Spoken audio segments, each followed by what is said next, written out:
Good morning dear students. आप सभी का इस एजुकेशनल यूट्यूब चैनल पर हार्दिक स्वागत है। प्रिय विद्यार्थियों, आज हम वैदिक धर्म के अंतर्गत ऋग्वैदिक धर्म की चर्चा करेंगे। यानी वैदिक काल को दो भागों में बांटा गया है, ऋग्वैदिक काल और उत्तर वैदिक काल। तो इस वीडियो में हम ऋग्वैदिक धर्म के बारे में अध्ययन करेंगे। विभिन्न देवी देवताएं, यानी ऋग्वैदिक लोग विभिन्न देवी देवताओं की उपासना करते थे। वो ऋग्वैदिक आर्य बहुदेववादी थे। वे द्योस, सूर्य, वरुण, इंद्र, अग्नि, उषा आदि विभिन्न देवी देवताओं की उपासना करते थे। और ऋग्वैदिक कालीन आर्य प्रकृति की शक्तियों से बड़े प्रभावित थे और उनमें प्रकृति की अलौकिकता तथा सुंदरता के प्रति बड़ा आकर्षण था। वे प्राकृतिक वस्तुओं को आश्चर्यचकित होकर अत्यंत स्नेह और आनंद पूर्वक देखते थे। इसलिए उन्होंने सूर्य, चंद्र, आकाश, वायु, जल, अग्नि आदि प्राकृतिक शक्तियों को देवी देवता मानकर उनकी पूजा करने लगे थे। तो इस प्रकार हम कह सकते हैं कि वे बहुदेववादी थे। उनके विभिन्न देवताओं के अंतर्गत इंद्र, यानी ऋग्वैदिक काल का प्रमुख देवता इंद्र था, सबसे महत्वपूर्ण देवता था। इसे पुरंदर भी कहा गया है। ऋग्वेद में दूसरे मंडल में इंद्र की स्तुति में सर्वाधिक 250 सूक्त हैं। इंद्र को वर्षा का देवता भी माना गया है। इंद्र के बाद में सर्वाधिक महत्वपूर्ण देवता अग्नि था। अग्नि देवताओं व मनुष्यों के मध्य मध्यस्थ था। एग्जाम्स में क्वेश्चन पूछा गया है, कॉम्पिटिशन एग्जाम्स में, आरएस में शायद एग्जाम में क्वेश्चन आया हुआ है कि कौन से देवी देवता के द्वारा देवताओं मनुष्यों के मध्य मध्यस्थता का कार्य होता था। तो अग्नि के द्वारा होता था और इसके माध्यम से देवताओं को आहुतियां भी दी जाती थी। ऋग्वैदिक काल का तीसरा महत्वपूर्ण देवता था वरुण था। ये नदियों, जल व समुद्र का देवता था। वरुण को प्राकृतिक घटनाओं व ऋतु का संयोजक भी माना गया है। वरुण को ऋत से गोपा कहा गया है। जो ऋत लास्ट में छठा पॉइंट है, इसको हम बाद में समझेंगे। तो इसलिए ऋत का मतलब ये ऋत का जो देवता था या ऋत का संयोजक, वो वरुण को माना गया है। इसके अलावा भी यानी इंद्र, अग्नि, वरुण, इनके अलावा द्योस, मित्र, पूषण, अदिति, अग्नि, सोम, पृथ्वी, बृहस्पति, सरस्वती, इस प्रकार ये देवताओं के विभिन्न देवी देवता थे। देवी देवताओं के वर्ग ऋग्वैदिक काल में देवी देवताओं की 3 श्रेणियां थी। आकाश के देवता, अंतरिक्ष के देवता और पृथ्वी के देवता।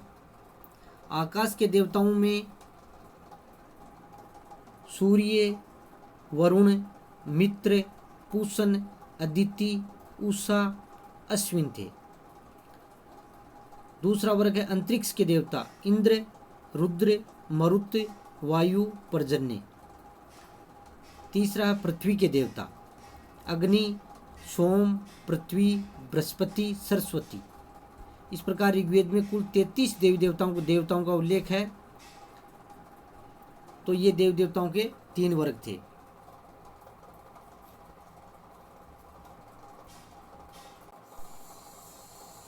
पूजा उपासना विधि। ऋग्वैदिक काल में देवी देवताओं की पूजा की उपासना सरल थी। ऋग्वैदिक आर्य देवताओं की स्तुति करते थे क्योंकि उनका विश्वास था कि देवताओं की बिना कृपा के जीवन के लक्ष्य की प्राप्ति नहीं हो सकती है। ऋग्वेद जो ग्रंथ है उसमें जो सूक्त मिलते हैं, मंत्र मिलते हैं, उनकी रचना देवताओं के प्रति श्रद्धा प्रकट करने तथा यज्ञ विधान को ध्यान में रखकर की गई है। और यज्ञों का स्वरूप इस समय जटिल नहीं था। इस प्रकार पूजा और उपासना की विधि सरल थी। एकेश्वरवाद।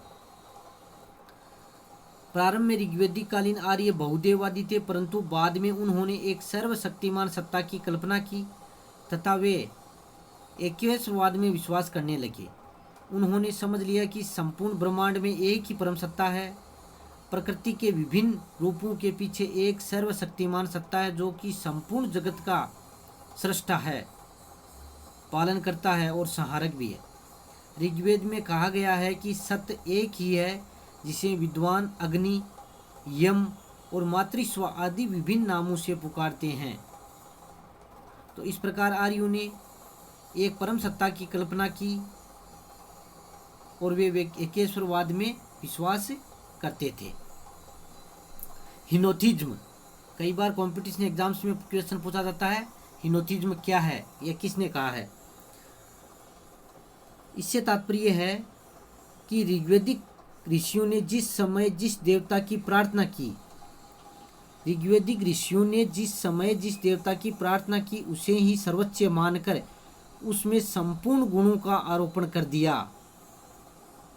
इतिहासकार मैक्स मुलर ने इसे हिनोथिज्म कहा है, यानी देवताओं में सर्वोच्च गुणों का आरोपण करने की जो प्रवृत्ति है ये हिनोथिज्म कहलाती है।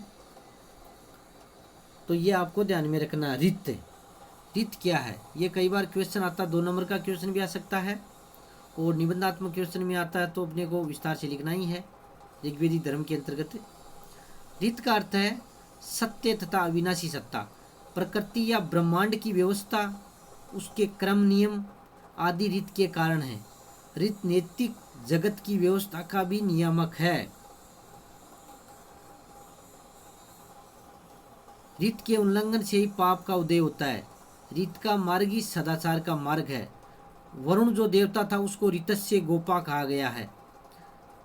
विश्व की भौतिक एवं नैतिक व्यवस्था है ये वो रित कहलाती है। रित का पालन यानी नैतिक व्यवस्था का पालन करना देवी देवताओं के लिए अनिवार्य था। तो अपने को साधारण रूप से ये समझना है, ये एक लाइन में याद करना है। रित क्या है, प्रकृति की भौतिक एवं नैतिक व्यवस्था का जो नियम है वो ही रित है। और इसको वरुण को ऋतस्य गोपा कहा गया, यानी रित का संरक्षक कहा गया है। प्यारे विद्यार्थियों, वीडियो को सुनते समय आपको नोटबुक और पेंसिल रखनी है साथ में, और इसके नोट्स भी बनाया करो, पॉइंट्स भी लिखा करो, ताकि आपके अच्छे नंबर प्राप्त हो सकें। अगर कहीं भी सफलता का जो मार्ग है यह सफलता प्राप्त करनी है तो ये लिखने की जो आदत है वो निश्चित रूप से आप डालिए। निसंदेह आपको निश्चित रूप से सफलता प्राप्त होगी। आपका जो निबंधात्मक क्वेश्चन है आपके अच्छे तरीके से याद होंगे। तो इस वीडियो को सुनने के बाद में आपको जो क्वेश्चन दिए जा रहे हैं उनको भी आपको हल करना है। धन्यवाद।